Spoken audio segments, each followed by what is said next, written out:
surga dan neraka. Itulah 7 alam gaib yang harus kita imani. Mudah-mudahan kita nanti diberi catatan amal dari tangan kanan dan kita bisa menuju surganya Allah. Amin ya Allah ya Rabbal Alamin. Ini. Oleh karena itu, tumbuhkan rasa takut. Takut kalau nanti dapat penghisaban yang buruk. Inilah ciri orang yang ketiga kata Allah yang dapat kesudahan yang baik.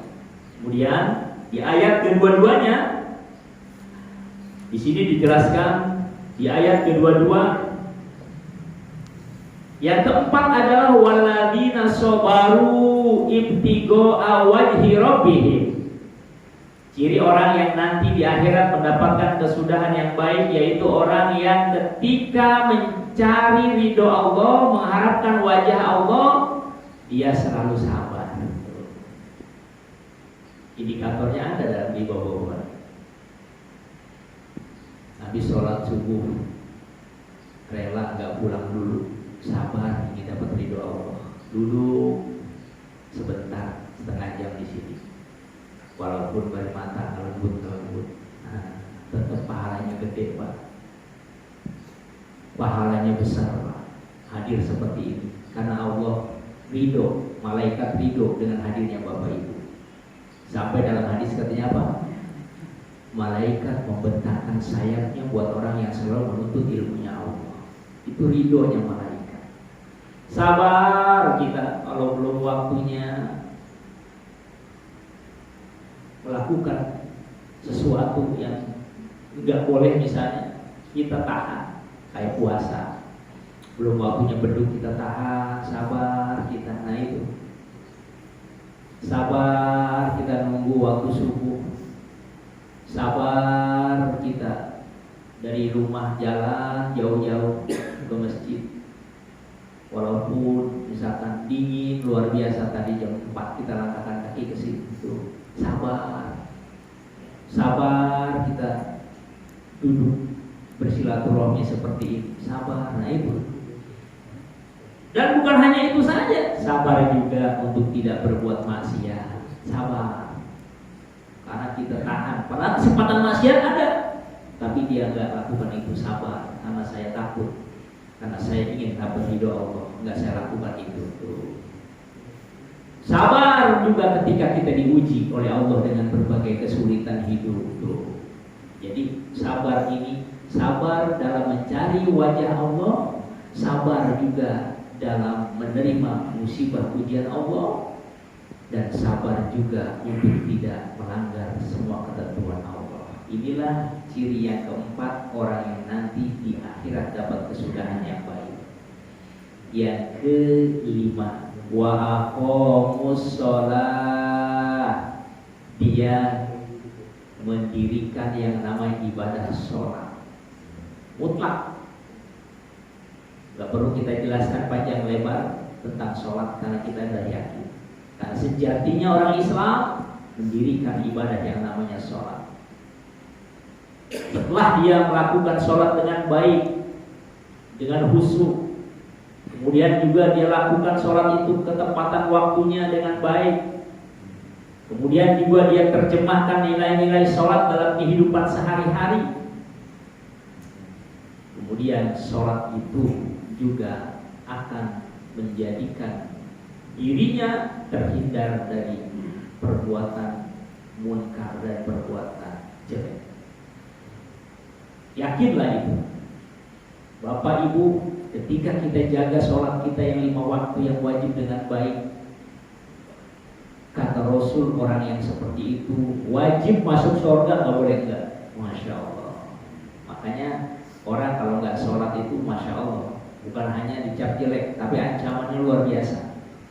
Tapi ketika kita jaga sholat kita yang 5 waktu ini dengan baik, kata Rasul, man hafadhu ala sholawatil khamsi ruku'ahunna wa sujudahunna wa mawaqita-lahunna wa annahu alima min indillah wajabat alaihi jannah.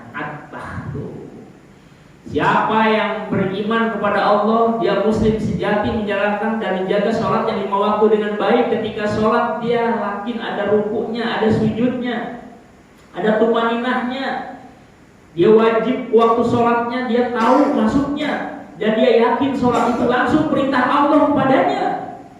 Dia kerjakan itu dengan baik. Apa kata Rasul? Wajabat alaihil jana'atah. Nanti di akhirat orang yang kayak gitu wajib masuk surga, nggak boleh enggak. Amin ya Allah ya Rabbal. Jaga sholat kita. Jadi kalau datang sholat, waktu sholat, kalau kita harus respon, ucapin alhamdulillah. Allahu Akbar, Allahu Akbar. Sambut nama hati kita alhamdulillah. Kadang-kadang kalau nggak kita biasain begitu, kita kadang-kadang dengar waktu sholat Allahu Akbar, Allahu Akbar, udah sholat lagi, padahal baru aja sholat.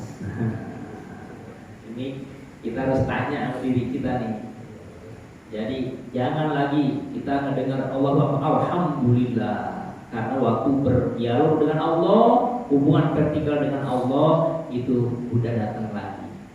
Harus punya perasaan seperti itu.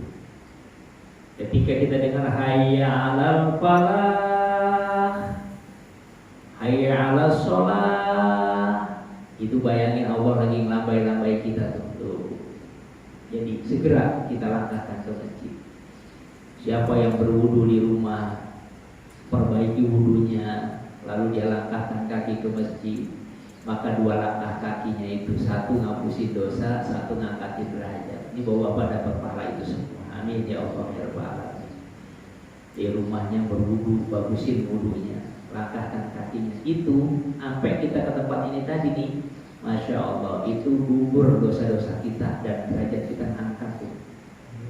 Hasil kita berbuat tadi. Apalagi sholat subuh.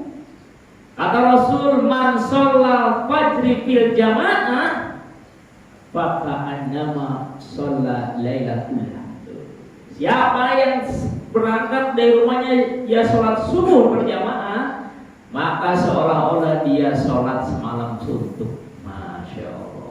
Makanya pantas sholat subuh berat ya Pak. Luar biasa.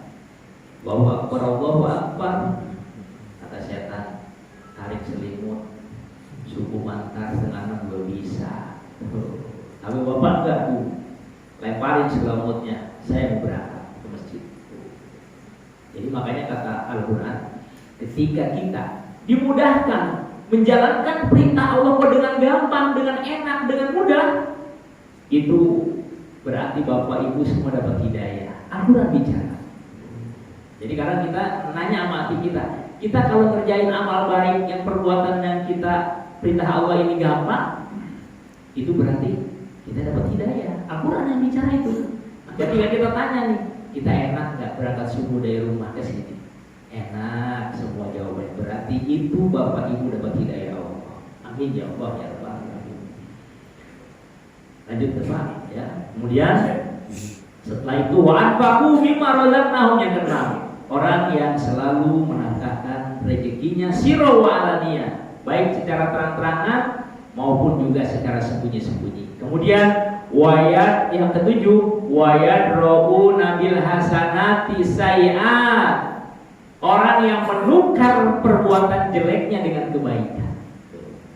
Jadi misalnya kita habis berbuat jelek, segera tobat, minta maaf, berubah. Yang tadinya jelek sudah, saya nggak bekerjain lagi itu.